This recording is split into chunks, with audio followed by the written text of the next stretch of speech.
Fala pessoal, sejam muito bem-vindos ao Outspoken Market. Meu nome é Leandro Guerra e hoje eu vou falar de uns assuntos mais bacanas, na minha opinião, que a gente pode fazer com toda essa história de ciência dos dados e machine learning, que é text mining ou mineração de textos. Já estou aqui direto com o código aberto no R e não só vou falar para vocês da mineração de textos, como eu vou explicar um pouco para vocês sobre a biblioteca Artwit, que facilmente você pode coletar os tweets históricos de qualquer assunto que você queira lá dentro e, melhor ainda, eu vou adicionar uma série de análises feitas para você poder entender passo a passo no código como que você pode construir a primeira parte da sua inteligência com text mining, utilizando aqui o R como a linguagem primária. O código de hoje ele é dividido basicamente em 4 grandes blocos, onde a gente faz a coleta dos tweets, depois a gente faz um primeiro tratamento dos dados daqueles textos e depois a gente começa a fazer um pouco de visualização daquela informação, transformando aquele bando de tweets em alguma coisa útil e no final eu mostro para vocês 2 algoritmos de clustering, o K-means, que eu até falei no vídeo passado, mas era aplicado para trading, e também um dendrograma. Deixei já os dados aqui carregados porque demora um pouquinho para fazer o download, porque eu pego o máximo que a API permite, então só para deixar o vídeo mais dinâmico para vocês. Então, quais são as bibliotecas que nós vamos usar hoje? Lembrando, pessoal, o arquivo está disponível para download lá no blog do Outspoken Market, tá? Então compartilhe aí com os seus amigos, se inscreva no canal, curta, acesse o site, faz o download, estuda e usa isso daqui como base para o seu desenvolvimento profissional, pessoal, aí para o fim que você bem entender. Então, começando, as bibliotecas que nós vamos usar hoje, essencialmente elas são a Artwit, a Word Cloud e a TextMine, ou TM, que é a biblioteca padrão aqui que eu vou usar para essa introdução do conceito. Então a gente carrega aquelas bibliotecas principais. Se você ainda não tem instalado, lembra sempre do install.packages. E depois eu também vou ter aqui algumas bibliotecas adicionais, que é a RColor Brewer, a Cluster e a FPC, que é justamente para fazer a nuvem de palavras, fazer uma formatação um pouco mais bonitinha da nuvem de palavras e fazer a clusterização. Então, o primeiro bloco de código que a gente tem é a função onde nós vamos coletar as informações do Twitter. 2 observações. Primeiro, você precisa ter uma conta no Twitter para poder autorizar o acesso que automaticamente a biblioteca faz para você. Tá? E depois você tem um limite de 18 mil tweets a cada 15 minutos. Essas informações estão lá na documentação. Inclusive, esses 2 primeiros trechos de código aqui, eu peguei lá da própria explicação do site, só para a gente introduzir o conceito, e depois o resto é um pedaço que eu criei. Então, a função principal que você vai usar é essa daqui da linha 22, que é a Search Tweets, onde eu vou passar como argumento o que eu quero procurar. Então aqui no caso eu coloquei tudo que tem a hashtag Bitcoin, tá? Perdão. Depois eu coloco como N o 18 mil, que é a quantidade máxima de tweets que eu vou pegar. Filtro para ter apenas os tweets em inglês, só para ficar um pouco mais fácil a parte de tratamento de texto que eu vou mostrar para vocês. Beleza, pessoal? Então, você gira esse primeiro trecho aqui de código, ele vai começar a fazer um download e ele vai te tornar, dependendo, obviamente, né, da hora que você está rodando esse código, essa data frame aqui, onde você tem, é muito legal, tem muita informação bacana. Então, ele te retorna o user ID de quem colocou aquele tweet, quando ele colocou, né, o nome do usuário, que ele coloca aqui como screen name, e a parte que nesse vídeo interessa pra gente, que é o texto, onde tá, puxei aqui, que é o texto, que é o tweet em si. Porém, pessoal, olha que ele mostra muitas outras coisas, tá, que dá para fazer muita coisa legal, as hashtags que foram usadas, a URL que foi citada, localização, lat-long, é gigantesca a quantidade de informações que essa API do Twitter retorna. Vou abordar isso em outros vídeos, mas hoje a gente foca aqui na coluna texto. Beleza. Aqui é um exemplo rápido só da visualização, tá? Então eu vou plotar aqui esse gráfico que mostra a frequência da hashtag Bitcoin por posts, ele pegou aqui os 18 mil. Como o Bitcoin ele é um assunto muito dinâmico e muito utilizado, você pode ver que ele retorna aqui no máximo até o dia 12. Né? Então, ou seja, do dia 12 para cá já foram coletados esses 14.109 tweets pela plataforma. Então, só para a gente ver aqui como é que tá. Então, final de semana tem uma certa baixada, mas ele fica ali, vamos dizer aqui, numa média de 300, 350 tweets por hora, que tem essa hashtag aqui. Vamos ao que importa, o tratamento de textos, a mineração de textos. Então, qual que é o primeiro passo que eu faço? Eu pego aquela coluna text lá do nosso data frame, coloco numa variável adicional chamada Bitcoin Text, e começo criando o que a gente chama de corpus, que é simplesmente você colocar cada tweet, ele está ali individualmente em cada uma das linhas, né, daquele data frame. Então o que a gente faz? O corpus é como se a gente criasse um corpo de texto, a gente coloca ali todo mundo junto para poder começar a fazer o tratamento de uma forma um pouco mais estruturada. Então é isso que eu faço aqui na linha 42. Nas linhas 43 até a 47, eu faço um pouco de tratamento dos dados. Então, o que eu faço aqui no exemplo? Trato um pouco dos caracteres especiais, convertendo eles aqui para o UTF-8 como formatação. Transformo todos aqui na linha 45 para caixa baixa, né, tudo em minúsculo. Removo as pontuações e removo na linha 47 o que a gente chama de stop words. Então, conjunções, aquelas palavras pequenininhas como what, is e esses outros elementos que num contexto de text mining, para aquilo que a gente quer fazer agora, elas não vão ter sentido nenhum e vão ficar só poluindo o texto. Então, esse é o primeiro tratamento. Recomendo vocês darem uma olhada na biblioteca Tmap, onde você tem muito mais informação de outros tratamentos que podem ser feitos.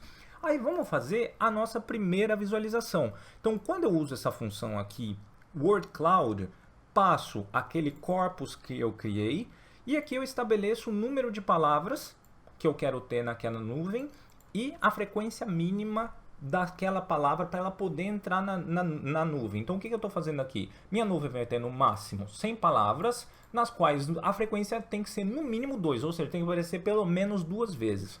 Quando eu rodo esse primeiro pedaço aqui, ele vai começar a construir a nuvem. Vou dar um zoom aqui e você vê que, poxa, aparecem algumas coisas já legais aqui. Money, Ethereum, aparece o Price, mercado, tem aqui o Real Donald Trump. Então, recentemente, né, o do Trump vem falando um pouco de Bitcoin, tem dado um pouco de rumor, entre outras coisas. Mas a gente vê que talvez algumas palavras aqui, elas não sejam assim tão interessantes. Aparecem ainda aqui alguns caracteres especiais para a gente poder tratar. Enfim, vamos melhorar isso daqui. Primeiro, a gente começa melhorando a visualização em si dessa nuvem. Eu posso escolher, por causa da nossa biblioteca que eu carreguei aqui, Artcolor Brewer, eu posso escolher uma formatação diferente. Aqui eu peguei um tema ali padrão da documentação, Dark 2, tipo 8, e coloco dentro dessa variável formatação. Depois eu chamo de novo a função wordCloud, exatamente igual, porém eu coloco 2 parâmetros a mais aqui, para ele gerar uma ordem aleatória ali, porque senão ele fica tudo certinho pela frequência, e depois eu chamo as cores, aquela formatação que eu criei. E aí olha que bacana, a nuvem de palavras começa a ser reconstruída, tá? Tem alguns warnings aqui devido algumas palavras em excesso não vão caber. Quando você tem, é bem importante, quando você tem esse warning aqui, ele fala que as palavras que você escolheu, elas não vão caber ali no espaço, porque eu estou no zoom, então pode ser que eu não veja tudo direitinho. Então se você tem uma tela com uma resolução maior, esse problema não acontece, e se esse problema ainda acontece, você tem como mudar a formatação. Mas você vê que já fica um pouco mais simpático, né? Então aparece aqui mais ou menos aquelas mesmas palavras, só que numa ordem diferente, e aí você tem as de mais destaque com uma cor diferente, fica um pouco mais apresentado. Legal, porém ainda tem muito lixo. Você não tira conclusão nenhuma daqui. Então vamos começar a fazer um tratamento um pouco mais apurado do text mining. Vamos começar então fazendo a limpeza desse texto, usando uma coisa muito legal que é a Document Term Matrix. O que vai ser essa matriz, né, de termo documento? eu vou transformar todo aquele corpus em uma grande matriz onde eu vou colocar palavra por palavra ajustada pela sua frequência. Essencialmente é isso. Então, quando eu rodo aqui a linha 58, eu crio essa matriz vindo lá daquele meu corpus e ela está aqui. O que você precisa saber dela? Que você vai ter os mesmos 14.109 documentos, que são todos aqueles seus tweets, porém, para cada um daqueles documentos, em ordem, ele vai adicionar tantas quantas colunas forem com os seus termos, que são a quantidade de palavras que ele encontrou. Então, a gente tem 39.633 palavras ou termos distintos, e ele vai ser populado pela frequência. Isso daqui é animal quando você precisa fazer modelo de previsão usando texto. Então, é essa a informação que você precisa saber agora. Tem outros elementos, não é o caso agora, não sei se ela é esparsa ou não, que eu vou abordar logo ali embaixo. O que a gente vai fazer? Bem, vamos tentar visualizar então, né, essa frequência das palavras. Então eu consigo ver aqui, se eu fizer, como é uma matriz, eu transformo aquele DTM para um formato um pouco mais legível e faço uma soma das colunas. Quando eu faço isso, eu confiro aqui na função length que eu tenho a mesma quantidade de termos e aqui eu posso dar uma espiada no que está aparecendo. Então, então, lá no final da minha tabela de frequência, eu vou ter, por exemplo, Zuckerberg com a ocorrência de 1, Zycrypto com ocorrência de 7, ou seja, ele pegou todas as minhas palavras e ele colocou em uma soma, né, que eu sintetizei aquela matriz que era por documento, agora ela fica por termo. Isso daqui é só para a gente organizar as informações direitinho. Aí o que a gente faz depois? Lembrando, a matriz ainda tem algumas palavras que não estavam ali nos tweets, mas elas não são intuitivas, né? Por exemplo, Zuckbucks, provavelmente falando alguma coisa da Libra, Zuco, com uma ocorrência, não serve para nada para gente. Então o que eu posso fazer? Eu posso remover os termos esparsos. Que significa remover aqueles termos pouco frequentes da matriz e ter alguma coisa um pouco mais intuitiva. Então, quando eu faço essa função remove sparse terms, passo aquela matriz de termos aqui para a gente e coloco o 0,98, o que significa? É o percentual de palavras que eu vou remover. Tá? Então, eu quero remover 98% daquelas palavras que sejam assim com uma frequência muito baixa. É isso que eu estou fazendo aqui. Quando eu rodo isso aqui de novo, como você sabe que funcionou? Lembra que eu tinha quase 40 mil termos? Agora eu tenho 59. Eu tenho realmente só o que interessa. Eu recrio aquela nossa informação sobre a frequência, repito aqui os mesmos 39. Por quê? Porque eu quero fazer um plot agora desses termos que são os mais frequentes. Como que eu vou fazer? Vou converter essa matriz de frequência que eu criei para um data frame, aqui nas linhas 76, e crio o seu gráfico. Então, quando eu rodo esse trecho de código aqui, olha que legal. Eu vou aparecer com os termos mais frequentes: cripto, cryptocurrency, blockchain, Ethereum, ETH, money, price, Ripple, Will, Trading Now, LTC e Buy. São aqueles mais frequentes que eu tenho no gráfico. Já começa a ficar uma coisa bem mais estruturada do que aquela nuvem de palavras. Beleza? Feito o gráfico, eu tenho ainda a opção de remover algumas palavras específicas se eu quiser. Como eu já tinha rodado esse texto antes, se você for olhar, vai com certeza aparecer muito palavras como Bitcoin e BTC. Só que isso é óbvio, eu quero saber o que tem naquele texto além de Bitcoin e BTC. Então o que eu posso fazer? Posso voltar lá naquele corpus, ok? E remover as palavras específicas que eu quero. Então um outro tratamento que eu posso fazer é remove words no Bitcoin e BTC. Então lembrando que eu estou trabalhando de novo no corpus. Depois eu passo esse corpus e crio uma nova matriz de termo documento, que é essa daqui. Agora eu vou ter 59 porque eu removi essas duas palavras em especial. Por quê? Porque isso vai me dar esse gráfico bem mais limpo que a gente comentou aqui. Se eu colocasse Bitcoin com certeza apareceria primeiro e seria ali explodindo 10 mil vezes. Porque todo tweet sobre Bitcoin vai estar falando com a palavra Bitcoin. Então, isso é só para mostrar para vocês que eu ainda posso fazer ajustes manuais ali se eu quiser. Ótimo! Vamos ver como fica então uma nuvem de palavras desta forma um pouco mais estruturada? Eu posso colocar aqui de novo e aí ó, tem bastante coisa diferente. Aquele lixo todo que tinha de caracteres especiais, palavras pequenas, não tem, mas aí a gente começa a ver coisas mais úteis, né? Como Real Donald Trump Again, só que com uma frequência um pouco mais interessante, trading, Trump mesmo, a blockchain está sempre ali. Eu poderia até escolher remover blockchain, por exemplo, mas eu vou deixar por causa de um exemplo específico. BTC USD, que aparecia pouco antes, então eu consegui fazer uma reorganização. Ótimo. Então o que você fez? Você pegou aquele corpus até agora, você limpou ele, fez um pouco de tratamento para ter alguma coisa decente para mostrar. Agora vamos colocar um pouco de inteligência nessa história. Vamos fazer os clusters, que é onde você vai entender como essas palavras dentro dos tweets começam a fazer sentido entre si. Para os clusters, eu vou refiltrar um pouco mais a matriz, criar uma matriz de termo documento, pegando aquela que era já menos esparsa, 98%, quero retirar ela agora para 95%, porque eu quero pegar aqui só os 12 termos mais frequentes. Por que 12? Foi uma coincidência de eu colocar 95% nesse filtro. Eu posso fazer muito mais, tá? Sempre dependendo da aplicação que você queira, mas aqui é só para caber tudo no gráfico, para ficar didático para o vídeo, eu escolhi esse percentual. Então, o primeiro algoritmo de cluster que eu vou fazer é o dendrograma. Então, eu chamei aqui de clustering 1.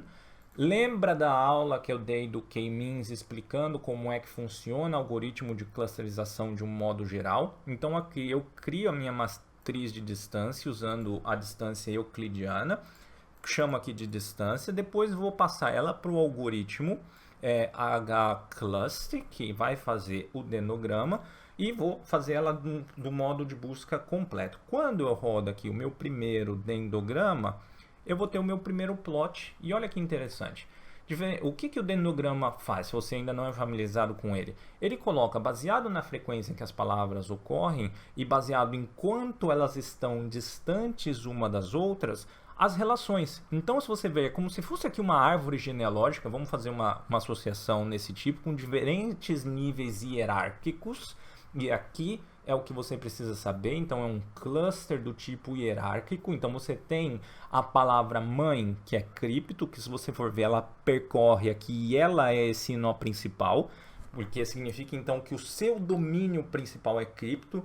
Olha que legal isso que eu estou falando, pessoal. O domínio principal é cripto. Vamos supor que você nunca tivesse ouvido sobre um assunto na vida, analisando aqui o cluster hierárquico, o dendrograma, você saberia que o assunto principal é cripto porque ele é essa parte mais alta aqui da hierarquia. Quando você desce um nó, então aqui é como se fosse, né, o grande criador de todo o resto aqui da árvore genealógica. Quando você começa a descer os nós, então cripto está correlacionado ao mesmo tempo com blockchain e cryptocurrency, e elas são do mesmo nó. Puta, isso daqui eu acho sensacional isso daqui. Depois, se você vai um pouco mais baixo, você vê aqui nesse nó, eu vou para as... Olha que legal, eu vou para as altcoins. Então, ele consegue organizar as altcoins aqui. Então, Ethereum, aqui tem os sinônimos ETH. Isso aqui é um tratamento de texto que eu posso fazer, tá? Porque, teoricamente, isso daqui é a mesma coisa. Então, eu posso substituir tudo que é Ethereum por ETH e ainda eu fico com uma coisa um pouco mais refinada. E ele colocou aqui a Ripple também igual. Depois, eu coloco dinheiro, price, trading, market dentro da mesma família. Então, olha a quantidade de informação que você tem ao explorar uma coisa desse tipo, com esse tipo de algoritmo aqui. Legal, o que a gente pode fazer mais além de explorar o cluster hierárquico? A gente pode fazer o K-means. Então, antes da gente fazer o K-means, a gente ainda pode escolher como fazer esse agrupamento dentro do dendrograma. Isso que eu fiz aqui na voz com vocês, eu posso plotar isso no gráfico quando eu rodo as linhas 125 e 126. Olha que legal, ele identifica quais são essas famílias, né? Então ele traça aqui para você, baseado no número de agrupamentos que eu quero, que aqui eu escolhi 5, quais são esses 5 principais grupos. Então é mais ou menos a mesma coisa ali que eu comentei com vocês. só de um modo visual no gráfico aqui automático, lembrando que é sempre o que a gente busca. E por fim o K-means. Então eu rodo aqui um K-means no algoritmo que a gente conhece, coloco o número de cluster 3 e faço um plotting. Olha que sensacional, ele vai me dar grupos semelhantes de palavras. Então, mais ou menos na mesma história ali do dendrograma, só que eu tenho cripto de um modo sozinho aqui, tenho correlacionados blockchain e cryptocurrency e tenho todo o resto do universo aqui agrupado num terceiro cluster. Então as altcoins, trading, market, money, eles vão estar saindo aqui nesse outro cluster. Vamos aumentar o cluster só para curiosidade? Se eu colocar o mesmo número do dendrograma, vamos ver aqui o que acontece quando eu executo esse código. Ahá! Ele busca, obviamente, um resultado parecido com o do dendrograma, porque ele vai agrupar, veja, num cluster diferente as altcoins, as palavras relacionadas a trading mercado num cluster e depois os outros clusters macro envolvendo os grandes subgrupos. Então aqui você poderia dizer, guarda, eu tenho 5 assuntos diferentes, na qual cripto, blockchain e cryptocurrency estão aqui, depois eu tenho palavras correlatas entre si, que é o grupo das altcoins e da parte de trading. Pessoal, isso aqui é maravilhoso, dá para fazer um universo de coisas assim inacreditável com esse tipo de técnica. Lembrando, compartilhe o Outspoken Marketing com seus amigos, vamos fazer o canal crescer aí numa velocidade ainda maior. A todo mundo que já acompanha a gente há um tempo, lembra, muito obrigado sempre de coração pelo suporte e vamos em frente que tem sempre muito trabalho para fazer. Dá aquele joinha e um grande abraço e até o próximo vídeo. Tchau, tchau.